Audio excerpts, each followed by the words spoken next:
Welcome back, Raider Nation and my champions. And with the draft concluded this weekend, I want to take a look at each individual player that we have selected, not only for their individual talents, but where we selected them from an organizational standpoint and where I see them fitting in. Now we're going to start with our first selection, Alex Leatherwood, offensive tackle of Alabama. And the first thing you need to know about this guy is he is a mountain of a man, 6'6", 312, very strong. Think Colton Miller, but on the right side of the line here. From the film I've seen, I do like his hands. He has good foot placement. I mean, there are times where he's lost, but everybody kind of does that. But on the most part, I like his placement. He has a good chop move, some punch moves, pretty flexible. What I really enjoy is the run game and his run blocking. He moves down. He'll be able to diagnose what the defense is doing and either block the man he needs to on the line coming or go down to the second level. He also does this in passing plays as well. Pretty good at diagnosing various blitzes and being able to pick those up on the fly. Some of the issues I have, I would say if you want to go into deeper analysis of this, one of the guys I would recommend is Sanjeet. He did like a 40-minute video on this, on him specifically, and he's very good at analyzing offensive tackles. I'm going to give you a summary of what I think. He says that he has an issue with bull rushes and strength. I saw some of that. I think the bigger issue with him, though, is speed rush. And a lot of people, when they talk about this, they talk about the Georgia game with Azeez Al-Jilari. And he did beat him sometimes, but Azeez did get the better of him when he could get around him as quickly as possible. Leatherwood's game, I would say, is get in on you, get the hands on you, and then neutralize you. If he can't do that, if a guy's quicker than him and can kind of keep him away, he has some problems with that. The other thing I've seen is I call it attitude problem. This is one I think very few could doubt when comparing to a guy like Tevin Jenkins, which is just a big bully and a mauler.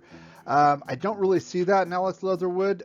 He needs to get more of an edge, I believe, especially at the NFL level, and have a little bit more attitude, put more people into the dirt. As far as this bullet point here is basically Gruden Mayock. That's why I kind of highlighted it. So I just want to talk about the player, but I also want to talk about the pick from an organizational standpoint. A lot of people say it was a reach. I tend to agree with that as well at 17 based on value.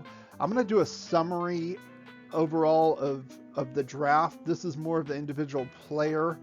And I will get a little bit more into that with the grading here as far as value, as well as the next player, Merrig. So as far as grading goes, this will be our format for all the players. This is the player themselves. That's the grade. This is our need relative to the team. This is the value of the pick itself in relation to where he would be rated, and then just kind of giving an overall based on this. So as a player, I think he's pretty good. He has some issues, but to be honest, Tom Cable was apparently very high on this guy. I value his opinion. He's a great offensive line coach, so I'm going to go with what he feels would be a good pick here. So I don't have an issue with that. I think any of the issues that Alex has are relatively small, and I think Tom can fix those and work on those. As far as need, right tackle, huge need for us. I've already talked about in previous videos as far as shaking up the offensive line. That makes sense. The value, I gave this a D-. This is nothing to do with the player themselves. I think relative to where they were. Now, Mike Mayock did come on afterwards in his presser and talking about things like they were trying to move down, things like that. They were worried about another team trying to pick him up and move up to that placement, etc. I'll get a little bit deeper into the concept of draft valuation in the summary I just want to talk about the individual player, but I think this was not a good move as far as just purely a value move. So overall, I would give it a C. Again, not with the player, but overall, I think maybe if we moved, I'll talk about that with the Merrig pick as well, a little bit deeper as far as value. I think we could have done a little bit better as far as this goes. Our next selection came in round 2, 43rd overall pick, Trayvon Merrig, free safety from Texas Christian University. Now, I have already made a previous video prior to free agency about this guy as a possible draft option, especially if we didn't get a free safety in free agency. So my opinions haven't really changed about him since then. He won the Jim Thorpe Award. That's for the best defensive back in college. I think he's going to be an outstanding fit for us as far as playing that center field free safety, or what Mike Mayock calls the over safety. I think he's a natural fit for that. Good tackling. He has very good instincts. And he's also a good leader. As far as Gruden and Mayock here, it could be better. It's better to be lucky than good. I really feel that way.